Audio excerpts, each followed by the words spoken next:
Hey guys, I am DM Zone. This is Gamer's Oasis. Let's get into this.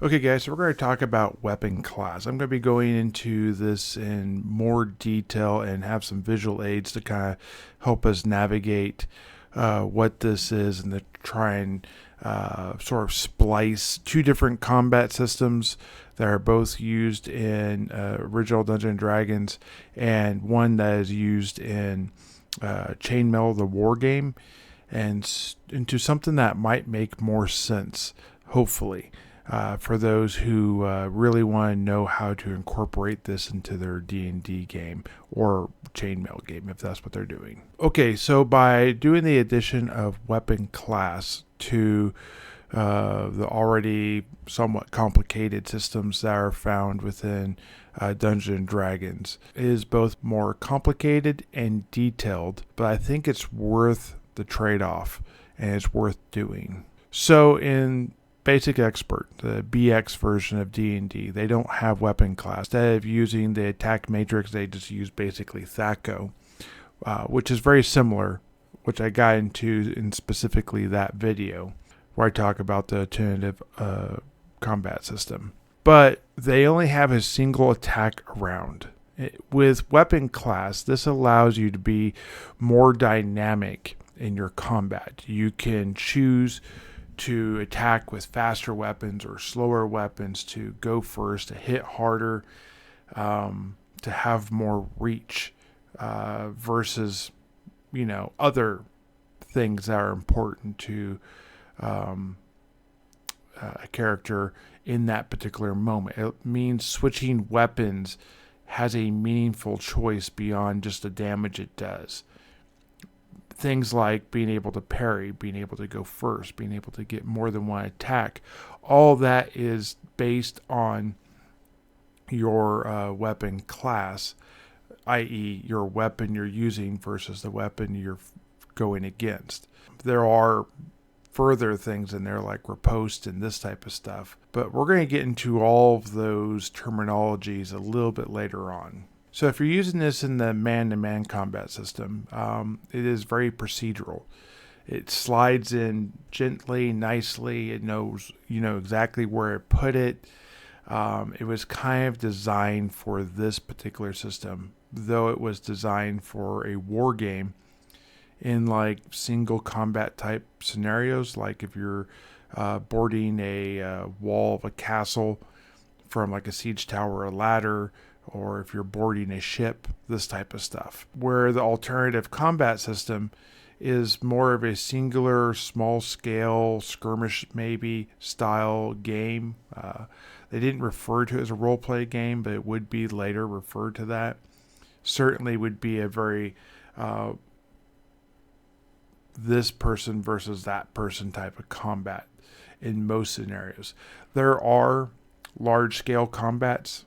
They just basically refer to the mass combat of chainmail. But this system of weapon class doesn't fit that. This is for specifically the alternative combat and the man-to-man combat. So even though the alternative combat was not designed specifically for weapon class, and it was not designed for a war game, and it comes from a different complete game than the weapon class was made for and was designed after weapon class was designed, it still has a place where it can slide in pretty gently. For those who don't know, Chainmail was sort of a hybrid type of game. It was both a historical game, a fantasy game, a medieval game, and it had fantasy elements like treants and dwarves and elves and gnomes and elves, as well as Anglo-Saxons and Vikings and Japanese and militia and heavy horse, for example. So this game was a lot of things. It incorporated flying combat, and it incorporated siege equipment and naval combat and all sorts of things like that. However, the alternative combat system we're talking about can be found in the original Core 3 rulebooks of Dungeons and Dragons, of the original Dungeons and Dragons. It'd be page 19 of Book 1, Men and Magic. In both versions of man-to-man and in the alternative combat, there is no specific initiative system. Some suggest rolling the d6 to see who goes first. I kind of like that just as some variance.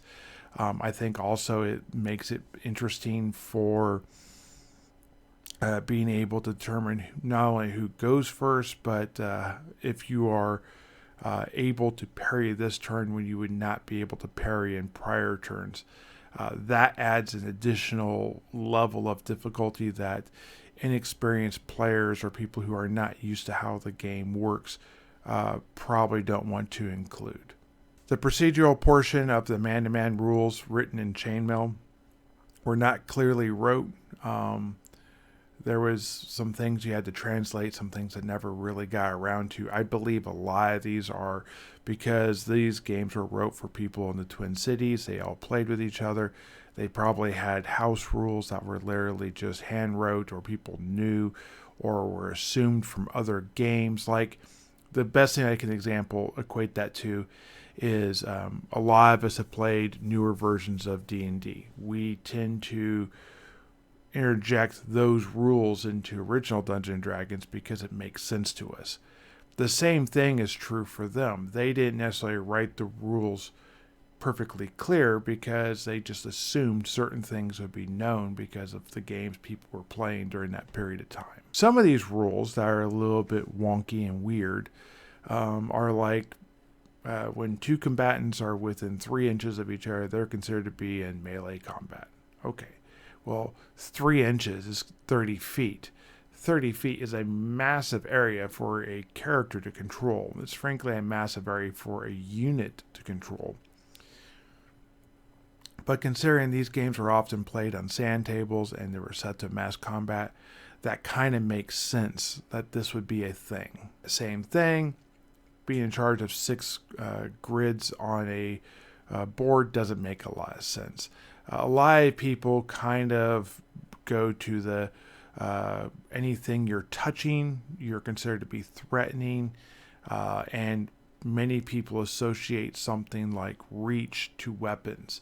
So weapons like spears, pikes, lances, those type of things might have a 5-foot reach, and creatures like ogres and trolls potentially, or giants, for example. Certainly a dragon would have at least a 5-foot reach and would be able to threaten that additional space away from them. Now, a troll or a giant with a spear would probably get 10 feet and so on. What does that mean to threaten an area? Well, there's nothing in original Dungeons and Dragons that talks about that. It's kind of like the modern version of attacks of opportunity. The way you would really see that in original Dungeons and Dragons is counterattacks. So I've created some other things in there, and I'll get into that when they get into the lexicon of like ideas. But essentially, if a person is able to attack and they choose not to, and they choose to move, then the person who is a defender in this case has the opportunity still to parry or to counterattack or to move away a little bit. And I think you can really see this represented even in like a Conan-like book or a Fafhrd and the Grey Mouser type of book where Conan, pushes past people inside the market. And if they choose to actually engage with him, like if they're a guard or whatever, they might get an attack of opportunity or he might get a grapple to try and throw them down while moving past them, not trying to necessarily defeat them, but trying to incapacitate him for a minute, knock him prone so that he can get away from him. Those type of things I think are very plausible in original Dungeons & Dragons game and very much in the spirit of things. So let's go ahead and get to more of what my lexicon of weapon class is. I think it's important to remember that weapon class rules are found in the Chainmail rulebook. They are not found in the original Dungeons & Dragons books. They're not found in any of the supplements or in the strategic review I'm accessing to try and justify why I've made the adaptations I've made to the game. And you have to kind of take this into consideration This will probably require some adaptation by the referee, aka the dungeon master, to be able to properly run, though. So I'm going to have something I call figure A. Figure A is the one initiating attack or the one first acting. So, for example, if you're in town and a guard comes up to you and says, halt, they have initiated this thing. If they do not choose to attack you immediately and you choose to attack them versus parlay with them back, then technically you could counterattack. Now, if they see this coming, if you don't make your deception roll or whatever the case might be, for original Dungeons and Dragons, maybe a wisdom check, rolling under the wisdom stat, then they would, potentially get a chance to react to your to action. Now, they don't really have this in original Dungeons and Dragons, but for sure, if something like this were to happen, they talked about the fact that the dungeon master or the referee would come up with a reason why certain things would or would not happen, or a 1 in 6 or a 2 in 6 chance of XYZ happening. They weren't stuck in this, I'm going to use the word moronic, like very structured, fixed. We can't move away from this whatever, that we are just stuck in this thing. They were very fluid and believed in adjusting the game as you went because it didn't make sense.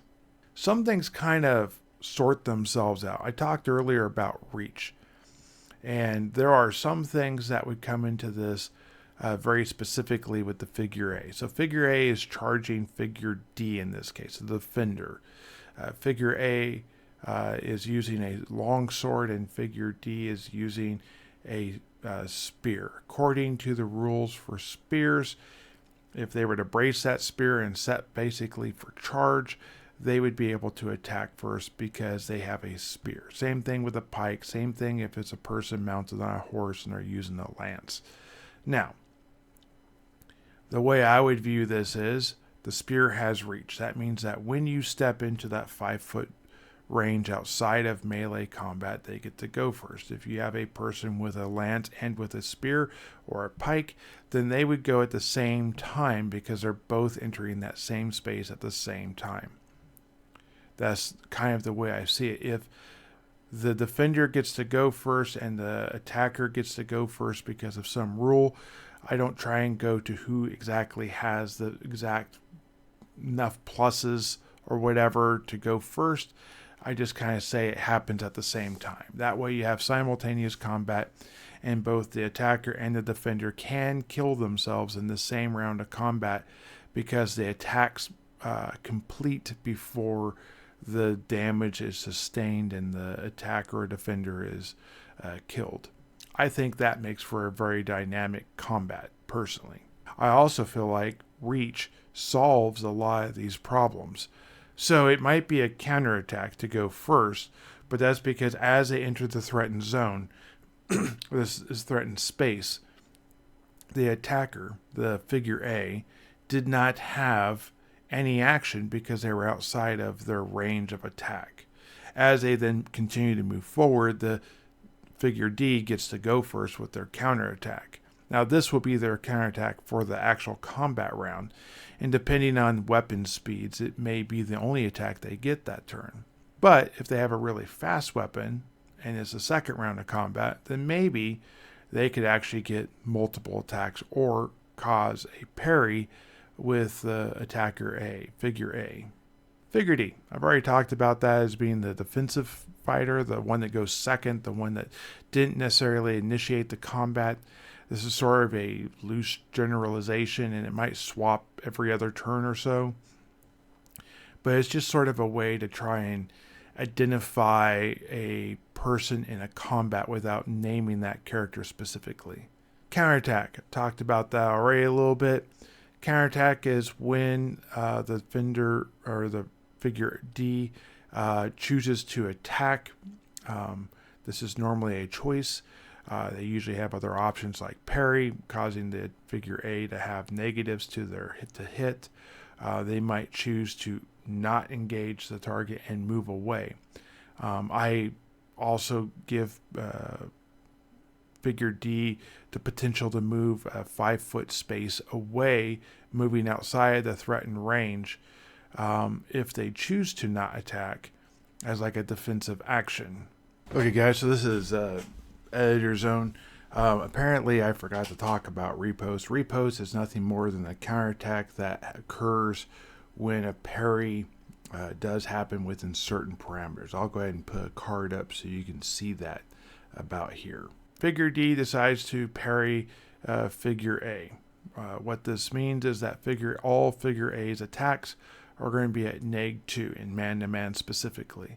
If you're doing the alternative combat system, a -2 does not translate 1-for-1, and you might choose to empower the parry benefit a little bit to make that reach or make that equal. The reason why I say that is, let's say you need a 7 to hit. If you foolishly choose to do a parry, then yeah, okay, that probably ends up working out to be about a 10% difference. But it's actually probably a little bit more than 10% even still. But if the person needs an 11 and you choose to parry, well, now on 2d6, that's pretty hard. And if you're got a -2, that means you now need a 13, which means unless you have bonuses, it's physically impossible to hit that target. That is incredibly powerful because while PCs might have bonuses to hit, most enemies, most NPCs, most monster types don't actually have bonuses to hit. The few and rare exclusions to that are things like ogres and giants, or when you have goblins fighting dwarves specifically, if that makes sense.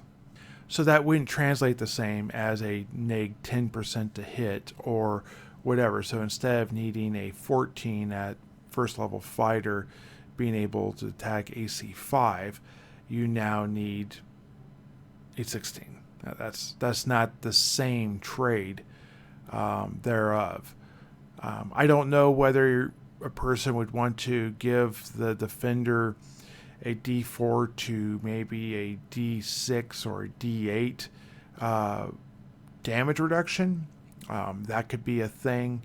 I would personally, if you're going to go that way, treat a dagger to mace to be probably anything like a D6 weapon or less to be a D4 parried damage. If you're going to go for a D6 in that, I would say probably any other weapon that's larger than a D6. So like D8, D10s, 2D6s, so on and so on. That would be your D6 damage parry. And then I could also see bucklers being a D4 and shields, medium shields being a D6. And then things like tower shields or super heavy defensive things that actually cost you some sort of movement loss or mobility loss, more so of. Those could be a D8.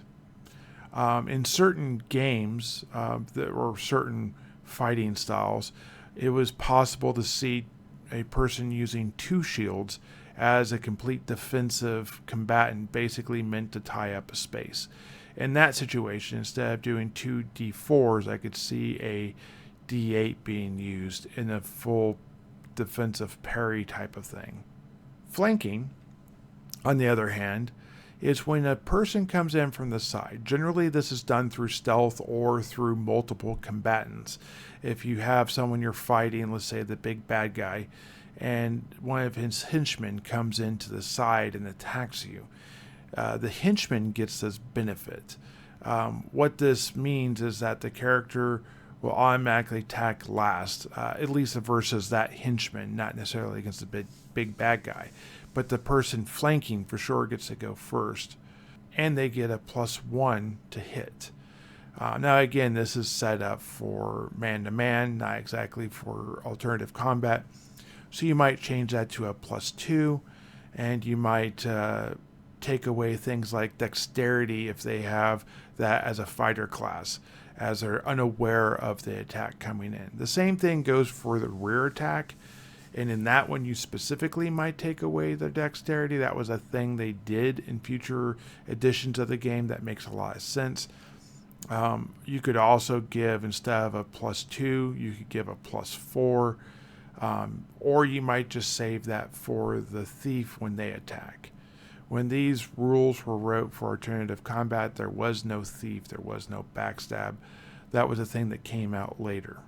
Mounted combat, they state that they get a +1 on the first turn of combat, and on the second and further rounds of combat, the mount itself can attack. Now it can attack the person the rider is fighting, or it can attack other people. Now, if it's something like a horse, they give a series of things, but one could imagine an elephant having multiple attacks using tusks or trunks, or stepping on people while the rider is fighting something in the front. Also, they do have rules later, or alternative rules that could apply. Things like trample, where the mount continues to move forward and automatically hits basically while attacking the things in the front arc as they basically travel over them, if they're unable to stop this mount. And in the case of a horse, that would be very difficult, but especially in the case of like a elephant, you're probably not stopping that. Best you can hope for is to evade it. The other side of that is non-mounted fighting mounted suffered a -1. Again, you could go ahead and leave that at -1, or you could jump that to a -2 if you're wanting to go that route. I could see both of those being logical options. Again, these rules were designed for man-to-man, not necessarily for alternative combat, and you could adjust that accordingly. Horseman would be considered a mounted person. Footman would be considered a non-mounted person. You see those in the Chainmail book kind of used in like back and forth, where they refer to a mounted man or a horseman, for example. High ground. I have my own version of this. In the rules, they talk about stuff that doesn't exactly apply. Again, it was designed for like siege combat and being able to take someone off a ladder or something like that. In my version of it, it has to do with like stability or what you're doing. So, for example, if you're fighting on marshy ground and they're staying on a stone paved way or on top of a bridge, and they're fighting down into someone who's standing in a couple feet of water, they would have high ground. High ground in this situation would be they get to go first. Now, if they're set with a lance or a spear and you charge in and you get to go first and they get to go first, I would consider that simultaneous, even if there's a 5-foot reach. Essentially, they're enabled to utilize the 5-foot reach while you're coming in, and the combat goes off in the same time. That is an example of where hard, fast rules don't fit perfectly, and the DM kind of makes the story feel right. One of the last things I want to get into is time dilation and what they call weapon breaks. Let's first start talking about time dilation. If you ever seen The Matrix, the original one, they have this thing where they do this spinning kick and time slows down, and the person doing a kick looks like they can do all these other things, while the person who is frozen in time basically gets to react when they're done. And for everyone else around it, it's not the 5 seconds of the spinning kick, it's just a split second, and it moves on. If you ever played EVE Online, they have time dilation built into the game itself, where that's how they combat lag. They slow the game down so that lag doesn't occur, and people moving into the area where time dilation is occurring, basically they're warped in there faster and able to reinforce sooner, but as soon as they get hit by the time dilation, they're moving at the same speed as everyone else. I think this makes a lot of sense in this type of thing too.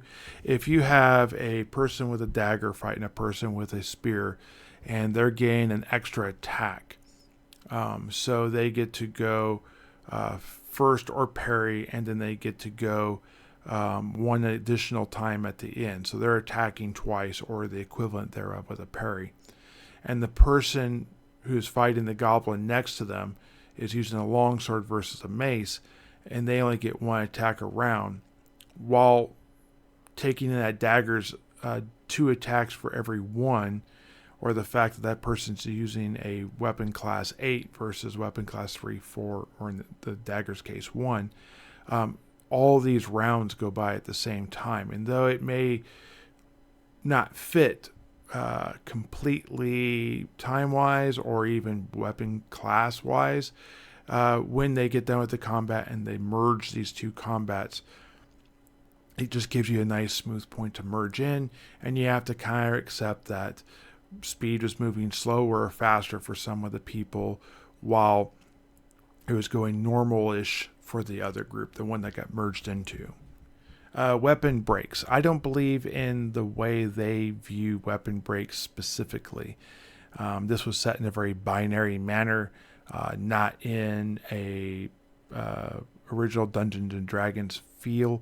Just like we don't choose to have binary live or die, and we add the addition of hit points, I believe there should be some sort of mitigating factor in there as well. Things like disarming, things like a weapon that is maybe damaged in the process, and that type of stuff. In my Brith game, personality game per se, the video, Brith attacks a orc with a spear. Ends up rolling snake eyes on 2d6, which is the attack, man-to-man attack rules. I determined that since neither orc was parrying the attack, it didn't have a chance to disarm that way, but the attack went awry, hit the cave wall near the orc, dislodged some stones, and the mace got stuck in the stones, requiring Brith to take a full round to go ahead and pull the mace out of the stone to continue to attack. That, I think, is a great example of that. Technically, I should have rolled a d6 to see if the weapon broke, but I'm going to get into weapon saves and item saves and probably its own video, as this video is going to be plenty long by itself, just talking about weapon class. So weapon class has a range in the book from 1 to 12.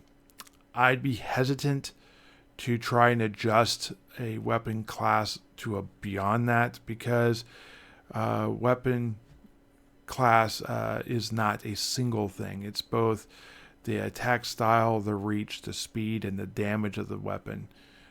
So while on one turn it might give you a bonus to go first, it might make more sense because of the damage being dealt. It could give you severe negatives in that someone who uses a weapon that doesn't normally get 3 attacks around would then get 3 attacks around because of the differences between weapon class, making potentially your monsters be attacked more, because you're probably going to slow down some of their attacks because of the importance of them going first. So keeping it between 1 and 12 probably makes a lot of sense, but giving the monsters reach so they go first, or giving them just the thing that they go first because of their heightened speed, like a quickling or something like that, makes more sense than trying to do other things like giving a quickling weapon speed 0, for example. So in the weapon class rules, I'm going to post the original Chainmail rules as we go. However, you're going to hear me talk about things like figure A, figure D, and this type of stuff as I've already gone over. So just keep that in mind when you see not the exact text going by. Okay, so we're going to go over a couple examples, and I hope this makes sense as we go.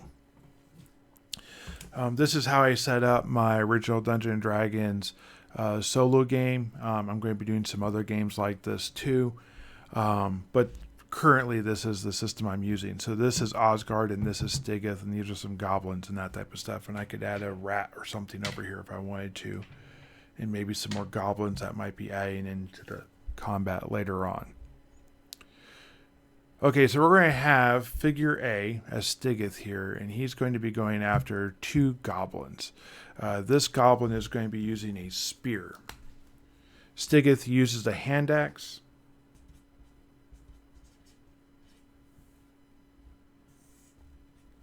Hand axe go at weapon class 1. So it's a very fast, very small weapon. And I'm going to say that the goblin on this side over here is using a sword.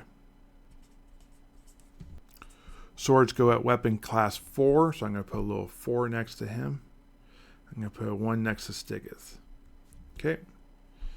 And I'm going to say that this goblin here is using a dagger, which is also weapon class 1. Okay. So, man-to-man combat rules were not necessarily designed for multiple combats. I'm kind of jumping in the deep end here, but we're going to go ahead and get into this more specifically. It says, in the first round of combat, figure A goes first unless weapon class, figure D's weapon class is 2 or more higher. So, in this case here, Stigith is attacking these 2 goblins. I'm going to say this in general because this will determine the order in which they go. Not that Stigith is actually going to put an attack on each one of them. He's going to have to choose which one he wants to attack. In this case here, weapon class 4 is more than 2 higher. Therefore, weapon class 4 will go first because it has more reach, which is built into the game, not actually the reach I'm talking about with a 5-foot step. However, he will go before the goblin with a dagger. So if I were to go ahead and attack this goblin over here, and I were to roll my attack, in this case I roll a 7, I get +1, that gets AC 8. I'm just going to say that hits. Now I do my damage. If I do enough damage and I kill this goblin, then boom, this goblin does not get to go back into me because it is not simultaneous and it didn't get a chance to go first.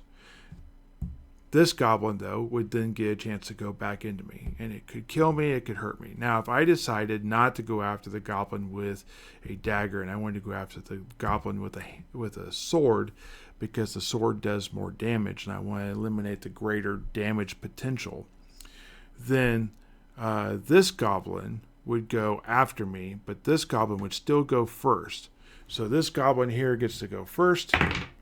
It rolls snake eyes, which means that it potentially could be disarmed. It could potentially break. There's a couple things that could mean. But let's just go ahead and say that it rolled an 8. Now, it gets no bonuses against me. But it decides that it's going to go ahead and try and attack me. So it goes first. Boom. Now, it has... hit. We're going to say it hits. Now, if it kills me first, then I don't get to go into it, and this goblin doesn't need to attack because I'm already dead. Does that make sense? I think that makes sense. Let's just say that goblin with the dagger decides it wants to parry me. Now, that gives me -2 to hit it. So if I choose to go into it, I have a -2 to hit. I don't get the -2 against this goblin, and it still goes after me. But because it chose to parry, it doesn't actually get to counterattack. Okay?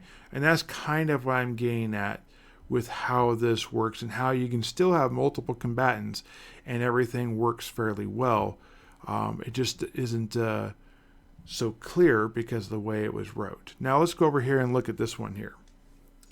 We have Osgard versus a goblin. I'm going to say the goblin here again is using a dagger. And in this case, Osgard is using a spear. Spears go at weapon class 8. Now, Osgard is not bracing for an attack because Asgard is the one attacking. So when it goes first, he goes first unless the figure D, in this case this goblin here, has a weapon class of 2 or higher. Now in this case that is not the case. But, so I get to go first. So I run in there, stab him with a spear. If I kill him, then he goes ahead and dies. If he chooses to parry, well, he falls into a different range category, and some bad things could happen with weapon breaks if he were to actually parry me and this type of stuff. But we'll get into that in just a second. Now, let's just go ahead and say this is round 2. We had the first round, we both failed to hit each other, no one died. Now we're in round 2. It says specifically for round 2. In the second and following rounds, the figure that went first last turn will go first this turn, unless the figure that went second has a weapon class of 2 or less. So let's go ahead and go into what that means. So Stigith here went first before this goblin with a dagger. Therefore, he will continue to go first. Stigith went second versus the goblin with a sword because the sword was 2 higher. However, now that he is 2 below the sword, even though this goblin went first, he gets to go first. So Stigith goes first versus both of those. That is like weapon recovery. That is the ability to recover from the backswing, essentially. And Stigith would get to go first either way. In this particular situation over here with Asgard got to go first heavy-handedly in the first round because of weapon class 8 and because he was attacking. In the second round, the goblin with the dagger gets to go first. But in addition, because the goblin has more than it's between essentially 4 and 7 weapon class less than Asgard, he will get an additional attack against Asgard. So if Asgard keeps the spear out, now this goblin is going to not only get to go first, but it can choose to parry and go first. It can choose to parry and go last, or it can go first and it can go last, which is crazy. If, for whatever reason, Asgard wasn't using a spear, he was using a 2-handed sword, which is a thing Asgard's been known to do, and he goes at weapon class 10, not only does he get 2 additional attacks because he's now more than 8 less than Asgard, but he can go first and then he can parry, and then he gets 2 additional attacks at the end. So that is where fast weapons, these 2 combats going side by side, can make it have that time dilation. So the combat goes like this. Okay.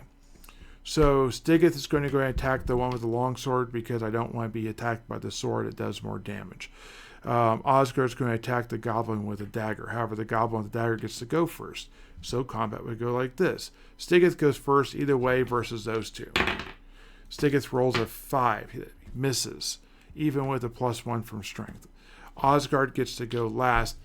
This goblin's going to choose to cause Asgard to parry it. So he's going to give Asgard a -2. That is the first action, essentially. Asgard gets to go. He's now at -2.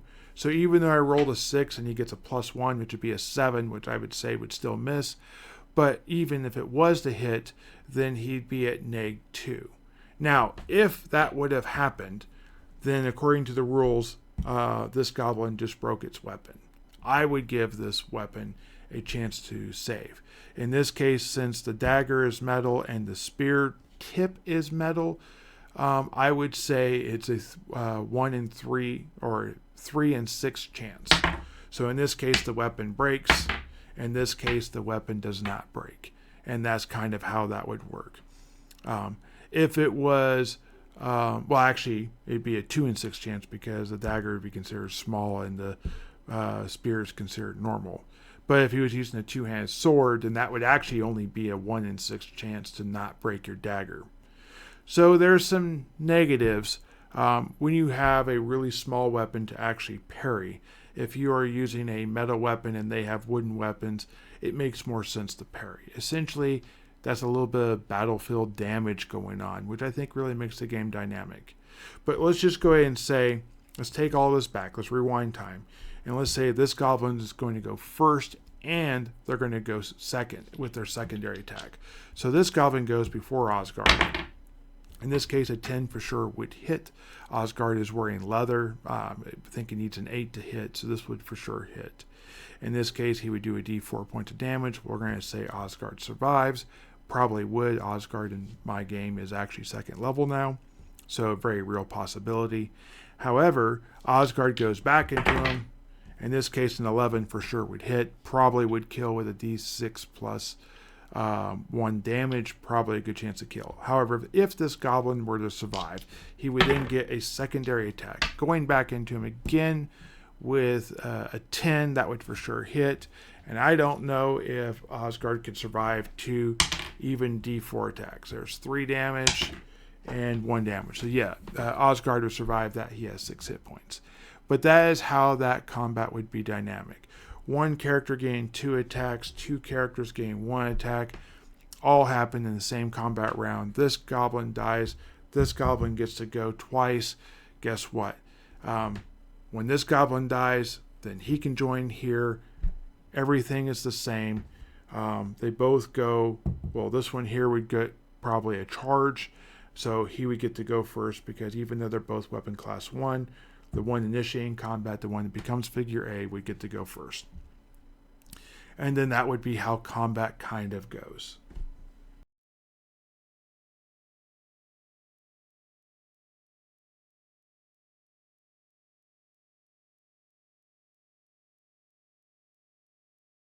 So I kind of went over some visual stuff there to help kind of get combat better understood. Let's go into some of the nuance of what was going on in there. So figure A charges figure D. Figure A gets to go first. Since they get to go first, because weapon class 3 versus weapon class 4 is not too higher and they don't have high ground, and they're not attacking from the flank or the rear. If figure A or figure D, was using a weapon class 5 speed weapon like a battle axe, for example, then they would get to go first because the weapon has a little more reach.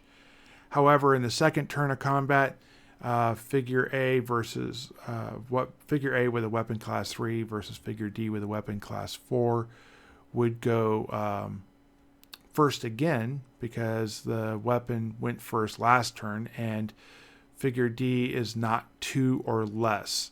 The high ground didn't change. They're not flanking or attacking from the rear, that type of stuff. In the second situation, figure A has weapon class 3 and figure D has weapon class 5. In the first turn, he got to go first. In the second turn, figure D would go last because figure A's weapon class is now 2 less than the person who got to go first last turn. So they don't shift who's figure D and figure A. It's still the same, but who gets to go first would swap. I have personally made a few changes to weapon class. I've added things like hammers and war picks and heavy war picks and that type of stuff. I kind of just fit them in next to weapons that make sense. So a heavy war pick could be like a 5. It does the same damage as a battle axe. It's basically a reskin.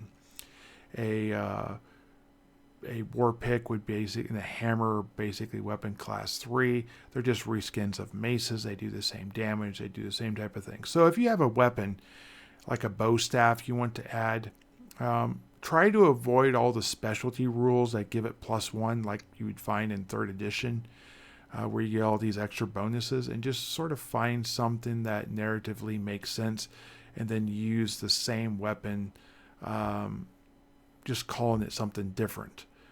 That way the person gets to play with the weapon they want, a katana, a bow staff, nunchucks, whatever. But they don't necessarily have to rewrite or refigure or recalibrate everything else to try and make things balanced. Someone wants to use a throwing star, just treat it like a throwing dagger. It's the same thing, they just get to call it a star. Does it make a difference in concealability and being how they can throw it? Yeah, sure. Certainly in the setting and the genre it comes from, it would still have the same amount of flair. But let's make these narration changes versus mechanical changes to the game. I'm going to get into a whole video talking about grappling in original Dungeons & Dragons. It needs its own video, basically. But when you run into things like rending and pinning of creatures, when creatures pin you down, I think a lot of these kind of go hand in hand, and it works really well with the weapon class system. But again, I don't think I'm going to go into that in this video. So look for that in a future video. Natural weapons are a very difficult thing with this categorization. I haven't fully worked out even in this. Sort of what I'm kind of doing with that, though, is I'm just incorporating specific rules like the monster is quick, the monster has reach, versus adjusting the weapon class a whole lot. And I'm kind of sticking to standardized. It does a D6, it goes at weapon class 3 or 4. It does a D8, it goes at weapon class 5 or 6. It does a D10, it probably does, 8 or 9, maybe 10 for weapon class. And kind of having it fit within those parameters versus saying that something that does 2D8 is like weapon class 14. I don't think that's a good choice.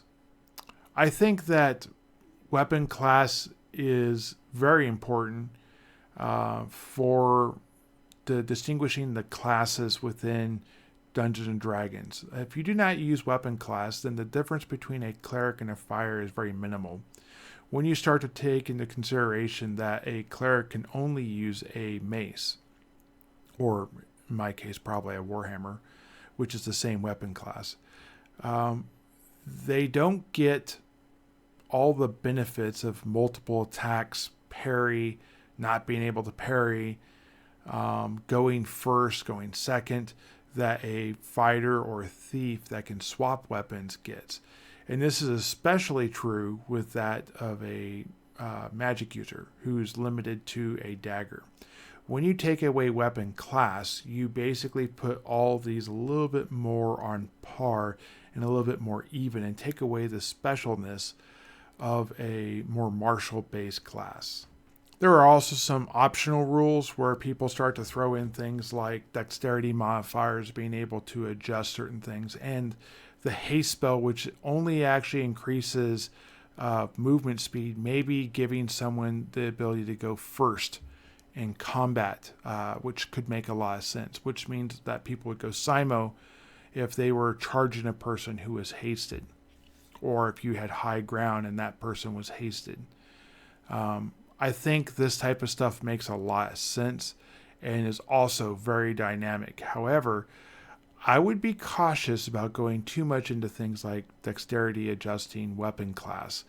If you wanted to say whoever has the higher dexterity modifier for purposes of going first gets to choose first or whatever. But if you start adjusting the actual weapon class by that, you could run into some scenarios where a person gets to go significantly more times in a round because they're weapon class 0 or a negative number because they're using a dagger. Also in the same term, if you were to use a D6 and add that to the weapon class to find out where they go in this scenario, I think that really could complicate things, and it's really more of an advanced type of thing. Also, it could give someone an additional attack if the initiative scores are really different. It also means that you're either having to invert the who gets to go first based on whoever rolls lowest on a D6, or you're inverting the weapon class to add to an initiative and then kind of inverting a whole bunch of rules at the same time. Again, probably making it more complicated than it needs to be. There is kind of in the supplement to. There are some other rules that are alternative rules that you might consider. Again, I feel like that while it might make combat more realistic, it definitely makes it more complicated. It also makes the hit point system a lot more complicated, and there's a lot more to track. So if you're doing like a gladiator type of duel, I could see something like that being cool and evocative. You strike the person in the right shoulder, we're talking about hit locations. And then the next time you strike them in the left shoulder. And though they're not damaged or destroyed, they're, because of their overall blood loss, they slump to the ground and, fall unconscious. I also feel like this works better if you triple the amount of hit points a person has, so that it's not 3 hit points to the head kills when the person has a d6 hit points. I think a single hit could kill. I think that's fine, but I think it needs to be a little bit farther into that d6 dice, not at the 50% mark that you would find in basically any first level character. I also feel like that probably should shift slower away from that, requiring 2 hits maybe later, based on that, and maybe a whole reworking of that. So for example, having a fighter with a 1+1 hit dice would make sense that if they got hit in the head, they would have 1 hit point essentially in that, and you don't roll damage, you just assign a point of damage. And then they're over there rolling the d6, and then 1 in 6 they survive, and on a 2 or higher they die. That would be interesting, give the fighter a chance to at least survive a chance of being struck in the head. And it would mean that only fighters would get that until other classes got high enough to actually get that +1. But if you're doing that, you might as well rewrite everything. And you're kind of doing a whole lot of other things, and I just feel like that's too much. I think it's a great system. I think it's really good in like gladiator type stuff. But I really feel like you're going beyond the scope of what the game was actually wrote back when all this was initially thought up. And you should probably make your own game if you're doing that, personally. Anyways, guys, if you like this video, please hit the like, hit the subscribe. I consider it sort of like a little bit of on the tip jar type of thing. It just gets it out to more people. It says that you appreciate the work I'm doing. Obviously, these videos are taking a lot of research and a lot of time. If you want to see more videos like this, let me know in the comments down below what video you think I should do. If this video, if I haven't done the video and you are the inspiration for me to do that video, I'll call you out if you want in the comment section, or I talk about that someone asked me to do this video. So yeah, let's do more videos, and I really appreciate you guys watching this far into it. Thank you. Have a great day, and keep rolling those dice. Bye.